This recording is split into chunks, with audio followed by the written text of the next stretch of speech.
Selamat Sabat, saudaraku. Saya akan memberitakan nubuatan tentang Sabat.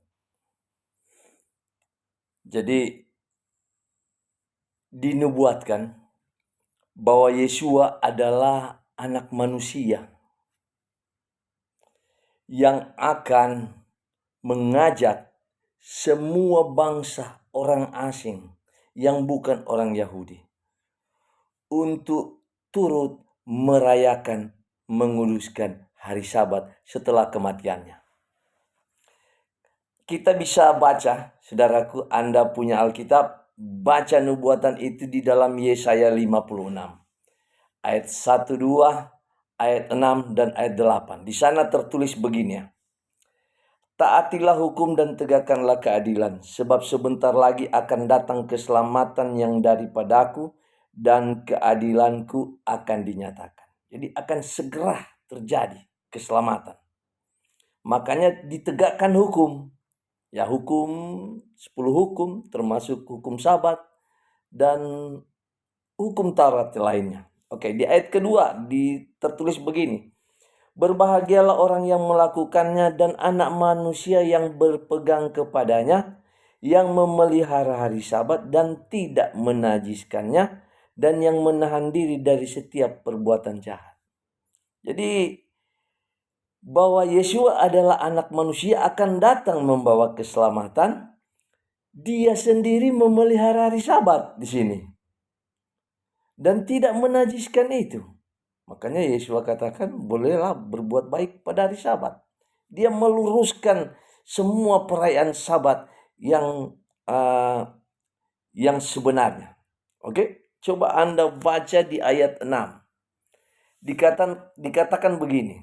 Tadi setelah keselamatan, Yesua mengajak ini. Dan orang asing yang menggabungkan diri kepada Tuhan, YHWH, ini bahasa aslinya. Anda lihat, ini bahasa Ibrani.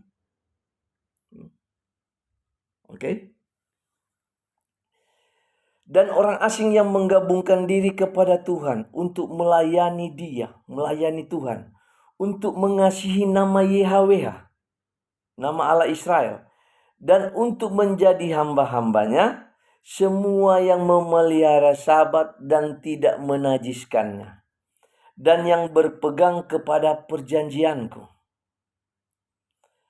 Saudara perhatikan di ayat 6, orang asing harus menggabungkan diri kepada Tuhan, memanggil nama YHWH, dan beribadah menguduskan Sabat, dan memegang perjanjian. Perjanjian itu, saudaraku, dalam kitab suci ada 3 perjanjian yang terpenting. Pertama, sunat. Makanya orang yang tidak disunat tidak boleh merayakan Paskah. Itu di Keluaran 12 ayat 43, 48, 49. Ini perjanjian yang Tuhan buat dengan Abraham. Di dalam dagingmu aku mengikat perjanjian ini kekal selamanya. Oke? Dan kemudian perjanjian yang kedua adalah perjanjian Torah di Bukit Sinai. Tentang 10 perintah ini harus dipegang perjanjian ini. Makanya Yesua katakan, jika kamu tidak percaya ajaran Musa, bagaimana mungkin kamu bisa percaya kepadaku? Jadi harus memegang perjanjian ini. Dan perjanjian yang ketiga adalah perjanjian yang baru. Sebenarnya tidak ada kata perjanjian baru. Yang ada adalah perjanjian damai. Di dalam Yeremia 31 ayat 31 sampai 33, di sana dikatakan, aku membuat baru dengan kaum Yahudi.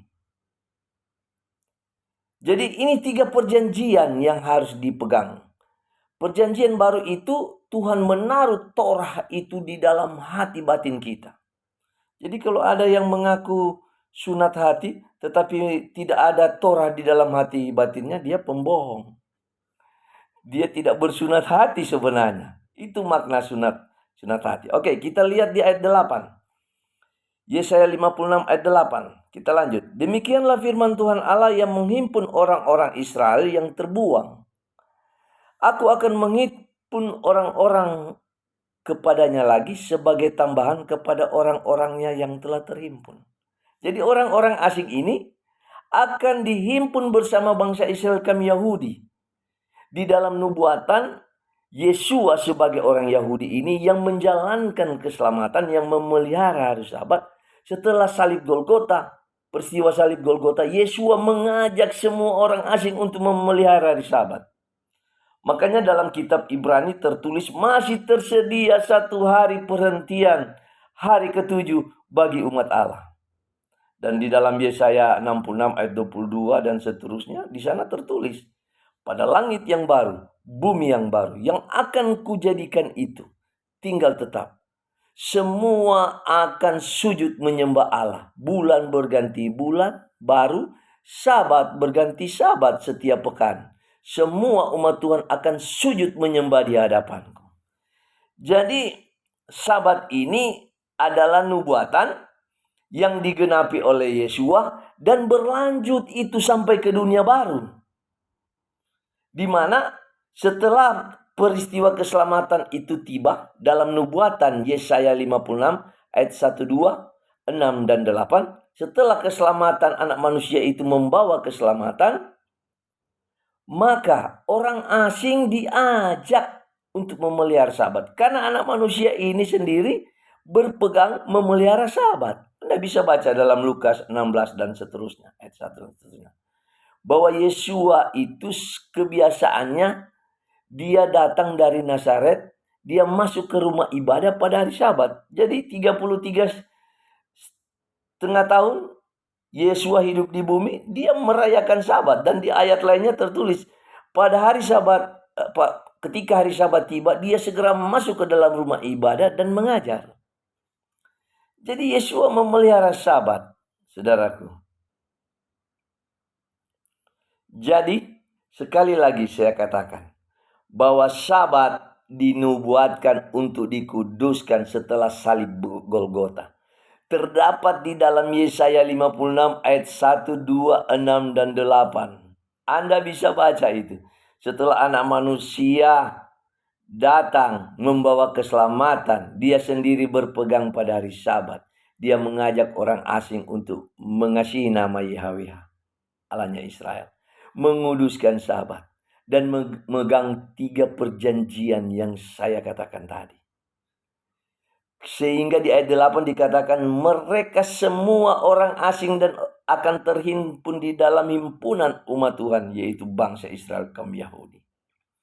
Makanya saya katakan, saya mengajak Anda baca Sakaria 8 ayat 22 sampai 23. Di sana sangat jelas tertulis di akhir zaman, bangsa-bangsa diajak memegang punca jubah orang Yahudi. Ya, termasuk punca jubahnya Yesua yang setia menguduskan, meluruskan perayaan Sabat itu.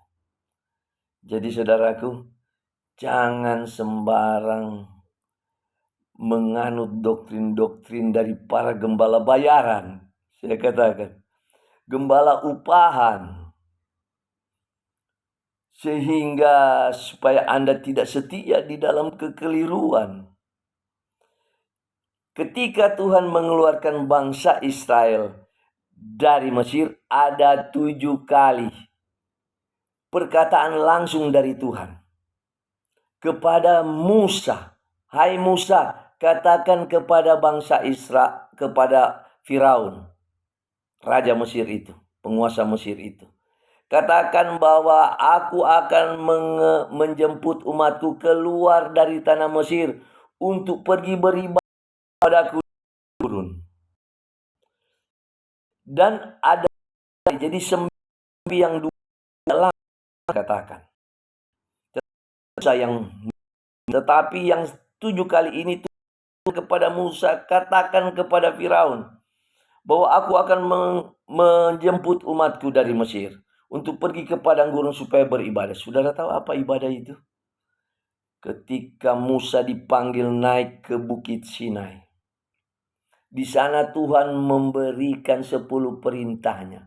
Dan salah satu perintahnya yaitu ingat dan kuduskan hari Sabat. Bahasa Ibraninya Sakor et Yom Hasabat Lekadeko. Sakor artinya ingat selalu, jangan lupa.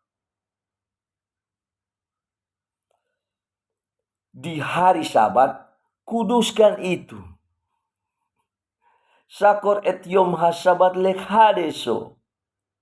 Oke, mari kita belajar kebenaran dengan menggali dari akar-akar Ibrani.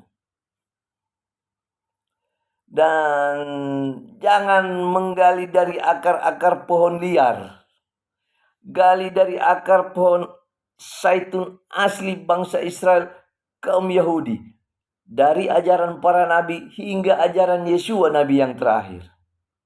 Jangan dari pohon liar, saudaraku. Ingat, Paulus dalam ajarannya yang kontroversi mengingatkan, kamu goim, bangsa non-Yahudi, itu pohon liar. Akar pohon liar, ranting pohon liar, dicangkokkan ke pohon zaitun.